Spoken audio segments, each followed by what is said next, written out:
Good morning, everybody. I'm Mr. Borrero from IS-24, the assistant principal, and today we have our IS-24 morning show, and our guests today are Garrett from class 801, Mr. Santa Maria, our school principal, right over here, and we have Senator Lanza right over here joining us as well today. Garrett, you're the one that does our morning announcements every day at school, and today we want to go ahead and still stay with that tradition as we continue to work ourselves through this COVID-19 remote learning process. So good morning to you, Garrett. How are you doing? I'm good. How are you? Very good, very good. Are you ready to start? Yeah, I'm ready to start. All right, let's get busy. Let's go ahead. The show's yours right now. All right, everybody, if possible, stand for the pledge.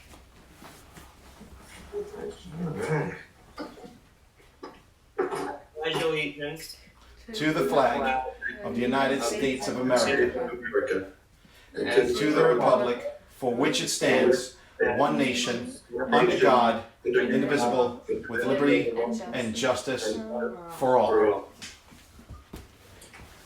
Thank you very much, Garrett. Yeah, thank you. Everybody, today will be nice weather up in the lower 60s, but still something, so go outside and enjoy your time. Thank you very much, Garrett. I love that enthusiasm. Come on, man. I know you're good. You can do this, man. So, We're gonna survive. Don't worry, have a feel. all right. So, Garrett, are you ready for a little bit of a drum roll here? Yeah, I'm ready. All right. So let's do a little drum roll. 1 second, please. 1 second. All right. We're gonna give you that 1 second you need, Garrett. Garrett's a musician. Garrett's setting up for his drum roll, ladies and gentlemen, as we get ready to introduce to you our next guest speaker. You ready? I'm ready. Are you ready? Yeah. All right, let's go with it, Garrett. Our next guest speaker, ladies and gentlemen, for this week's show, here it is, Mr. Lanza, Senator Lanza from New York State. Good morning, Senator Lanza. How are you? Good morning, IS-24. Good morning, Mr. Santa Maria, Mr. Borrero, and to all the students. It's great to be here. Well, thank Here you. is home, by the way. Thank you very much. So, for those of you who don't know, Senator Lanza is not just a New York State Senator. He is also an alum of IS-24. In fact, we have it from good resource and we have original pictures. He is a graduate of 1978. So yes, for many of you, you're looking back and saying, what does that mean? Well, Senator Lanza will go ahead. Senator Lanza will go ahead and give you a little update about what he's been doing and what he's been involved in over the last few years and certainly over the last few months that this has been going on. As an alum, Senator, thank you so much for joining us today. I'm going to turn it over to you. Show is yours. Well, again, good morning, Mr. Santa Maria, Mr. Borrero, to all the IS-24 students. It is good to be here. And I am with my assistant. You know her as Dean Lanza. And I have proof of what Mr. Borrero just said. So this was my yearbook. Can you see it? I'm going to cover the year. But it was a long time ago. And I am truly a proud graduate of IS-24. It's a great school. All the students are very, very fortunate and blessed to attend IS-24. You have great principal, great assistant principals, and wonderful teachers and staff. So I have the privilege and honor of representing the people of Staten Island in the New York State Senate. It is a job that I take very, very seriously. I enjoy it. It's difficult, but there are great rewards, and the reward primarily is that I get to serve the best interests of the people of Staten Island, our neighbors. So I've been there for 13 years in the Senate. Our responsibility in the Senate is to pass a budget. Last year we passed a budget to spend your parents' money, $177 billion worth, unbelievably. And also to set policy in the way of passing laws, legislation. I've passed hundreds of pieces of legislation in my tenure in the Senate. We live in a great community. We've got great neighbors, great schools. Staten Island is, to me, the best place in the state of New York, and I've had the privilege to travel all over New York. It's been a long time since I sat in those classrooms there in IS-24, but I remember my time there very fondly. Thank you so much. Mr. Santamaria is also joining us this morning. So for the audience, the way this is kind of working is here you are with our camera up here, and then there's another camera facing us in a different direction. So sometimes you might catch me working and looking at different things, and my apologies. So, but we also have our principal, Mr. Santamaria. Good morning, Mr. Santamaria. How are you? Good morning, Mr. Borrero, IS-24 students, State Senator Lanza, and a special greeting to the assistant to the senator in the background. She came real close with giving us some old-time pictures, but we decided to edit those out and get approval first. But we went with the upper level here. Okay, we got you live, so it was okay. So, Senator Lanza, one of the things that we're going to do today is we've asked a couple of our students to join us today, and we're also going to be taking live questions throughout the course of the time. So the first person who's going to come up and ask you a question is Evan Teller. He's going to be coming on. He's from class 800, and I'd like to also say welcome to all our audience members. Normally I do a shout out in the morning and we recognize everybody who's on. We're moving a little quickly today, so we started a little late, so we appreciate everybody coming on. We're looking forward to a lot of great questions. This is an excellent opportunity for all our audience members to submit your questions, and you will be able to get on live as well with Senator Lanza today. So please submit those questions, and our team will be taking them down and sending us over those questions. But we have a student here live today. Is Evan Taylor there from class 800? I am here. Evan, how are you? Yes. And Evan, can we get you on the camera? There you go. Thank you very much, Evan. Evan, what question do you have for Senator Lanza this morning? Good morning, Senator Lanza. It is an honor to speak with you today. My name is Evan Teller, and I'd like to ask how the state plans to reopen all the public schools smoothly. Good morning, Evan. That's a great question. That question is on the minds of people all around the state of New York. First, before I get to your question, Evan, I want to commend Garrett and IS-24 for the opening of this meeting with the pledge. I have to tell you, I've been on hundreds of Zoom conferences with people across the state, the Senate, the City Council, the White House. This is the first one that was opened with the Pledge of Allegiance. I'm going to pass that along to all my colleagues. I think it's a wonderful way to start, and I'm not surprised that IS-24 would do it that way. I'm very proud of all of you. Evan, so, the big question is, how do we do it safely? And I will tell you that I feel that New York City made a terrible mistake that caused unfortunately a lot of lives in New York City by not closing public schools when they should have. I had called for the closure of schools weeks before they did it. We don't want to close anything. You don't want to close schools. You don't want to close businesses. But it seemed to me, if you looked at what was happening with the virus, that there were certain highways for it to travel. Public schools, we have 1.1 million students in New York City in classrooms in close proximity, 40 children in a class. We had our subway system, which was packed. It was not clean, not sanitary. You had people riding there. And then you had our nursing homes where you had the vulnerable and elderly population. So it seemed to me very early that one of the places this virus would naturally take off was in public schools. I called upon the Chancellor, Carranza, to take a look at that and to close the schools so that we could stop the spread, contain the virus early, and he refused to do so. In fact, he was more concerned with what we were going to call the virus than closing the schools. And the mayor refused to do it as well. Our public health commissioner in New York City refused to do that. And I think as every day went by, more and more cases were spread in our schools and then brought home, unfortunately, by students to the rest of the community. The time to have done this was very, very early, before the virus took foot, before the virus spread in our community. Early was when we needed to do it. The city didn't do it. As a result, this virus really spread like wildfire throughout the city. Now the question becomes, when do we get back to normal? When do we get you back into your classrooms with your teachers, with the administration? I'm very optimistic. We've got to follow what's happening in terms of the curve, in terms of new cases, in terms of fatalities. But I'm optimistic that we can get back in September. But we've got to do it in a very safe way. We've got to make sure that our schools are sanitized weekly. We've got to make sure that there are protocols in place, whether it's masks or other things that we can look at. Listen, the science shows us that children, when you contract this disease, it's almost 100% that you're going to be all right. And who we really have to protect in society is the vulnerable, our elderly, people who have compromised health situations. And those are the people we're going to have to continue to protect an even longer period of time. But we've got to get back to life here, where the city, the country is dying on the vine, whether it's school, whether it's learning, or our small businesses. Our small business owners across Staten Island, they pay all the bills.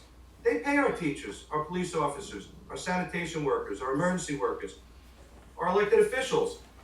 They create wealth. Wealth is not printed on our inkjet printer. I wish it was. Wealth is created by small business owners. We've got to get back to that. Because there's an old adage that the cure can't be worse than the disease. And when I say that, this lockdown, which is made to contain and to flatten the curve and to ensure the safety of people, we have to make sure that it's not worse than the virus itself. What I mean by that is, if the lockdown goes on too long, there won't be much to come back to. Thank you so much, Senator. I appreciate the honest answer. Evan, thank you so much for coming on and joining us this week for this. Great to see you, Evan. Thank you for having me, and it was great to talk to you, Senator Lanza. Great talking to you, Evan. I hope to see you soon in the classroom. Yes, bye. Bye, Evan. See you later, Evan. The next one that we have, next student that's going to be joining us is Amy Lycan from class 801. Amy, are you there? Yeah, I'm here. Amy, can you put your camera on? There you go. Thank you very much, Amy, for joining us. What is your question for Senator Lanza this morning? Good morning, Senator Lanza. I am Amy Likens, and I want to start by thanking you for speaking with us today. My question is, throughout this crisis, which politicians do you speak with on a regular basis, and have you spoken with our president directly? Good morning, Amy. It is great to see you. And so we have many levels of government here in New York City, Staten Island being part of New York City. So we have the New York City government. The executive, of course, is the mayor, and the legislative branch there is the city council. I'm a member of the New York State Senate. We have a bicameral legislature in New York, the Senate and the Assembly, and of course the executive is the governor, Governor Andrew Cuomo. So I've been in contact on a daily basis with all our elected officials. Every single day we do a Zoom conference in the Senate. In fact, yesterday or the day before, we had a 12-hour legislative hearing with the Senate where witnesses from across the state came and testified before us about issues people are having with respect to the virus. I am on just about every other day or every 3 days. The president invited me to be part of the White House conference call, which I take part in. There is also a local elected official conference call that we've been having. It's led by our borough president, who's doing a great job, James Otto, and together with my colleagues in the Assembly, in the Senate, in the City Council, Joe Borrero, Mike Riley, Mike Cusick, Diane Savino. Did I say Joe Borrelli? Borrero, he said. Oh, I'm confusing Joe Borelli with our great assistant principal. So I meant Joe Borelli, and of course Jimmy Otto and Nicole Maliotakis, and we speak, and Mike McMahon and Charles Fall, all of the elected officials on Staten Island, Debbie Rose, and we try to talk to each other, to help each other, to understand what's happening, what's going on in our community, and more importantly, what it is that we can do to make a difference to help, to get us past this, to get us through this, to keep people safe and healthy. And so it's a constant process. Every single day I'm in touch with the governor's office and my colleagues in government. Great. Thank you so much, I want to Senator. say, even more important than that, Amy, is that, so my office, we're working remotely. My staff are home, and we've got, thanks to the technology we have these days that we can utilize, we're working remotely, and we're fielding hundreds upon hundreds of calls daily from our constituents, your neighbors, my neighbors on Staten Island. And we're addressing their concerns, and the concerns range from, hey, I have to get back to work. I can't last any longer. I've got to get my business open. I'm not going to have a business anymore. My life's work is going to be finished if we don't get back. I need unemployment. I've been waiting for 2 months. The state's not getting back to me. and then all the normal problems, things that are happening in the community. And so we're dealing with our neighbors and our constituents on a daily basis. We talk to each other and we try to help each other and we try to solve people's problems. Thank you very much, Amy. Would you like to say anything before you leave? Thank you for answering our questions and for speaking with us today, Senator Lanza. Thank you, Amy.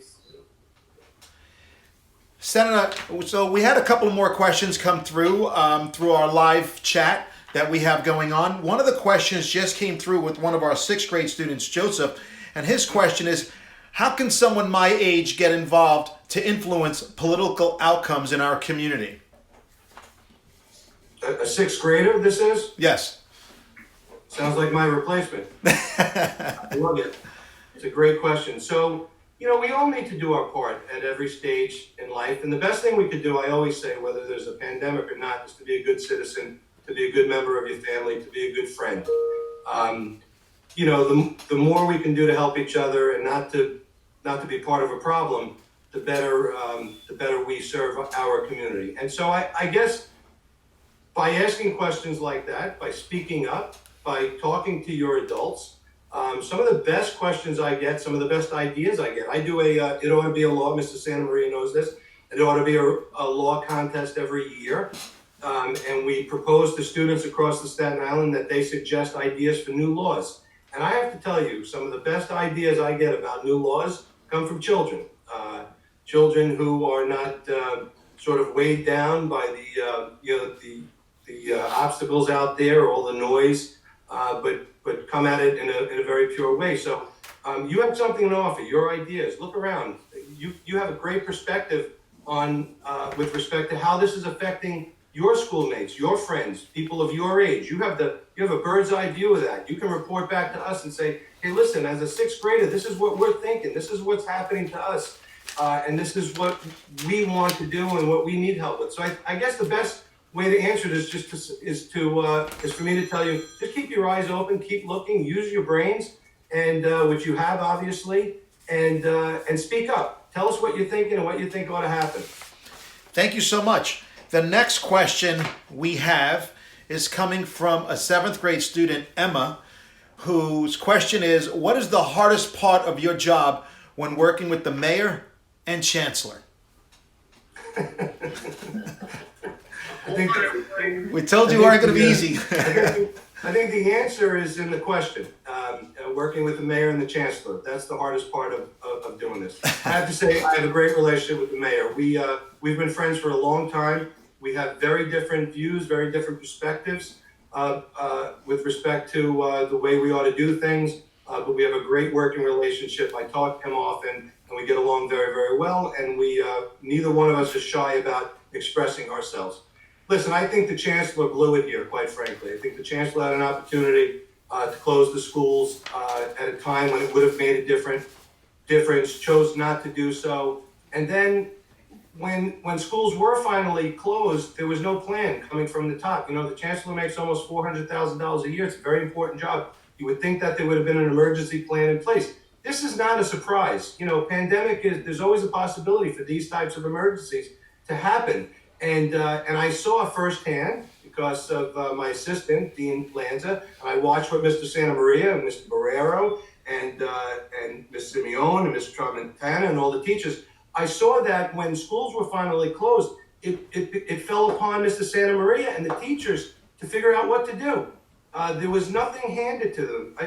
Were I the chancellor, or I would expect this from a chancellor, I would think the chancellor should have had something sitting on the shelf in the event that something like this happened, that the chancellor could have handed to each school to say, okay, now plug it in and turn it on, and this is how we're going to do remote teaching and remote learning. It wasn't there. Thank God, I must say, thank God that we do have people like Mr. Santa Maria, Mr. Borrero, and the teachers at IS-24, that within really a day or two, I watched it, came up with a plan for all of you, and got you online, and got you learning, and got the teachers to be there to help you.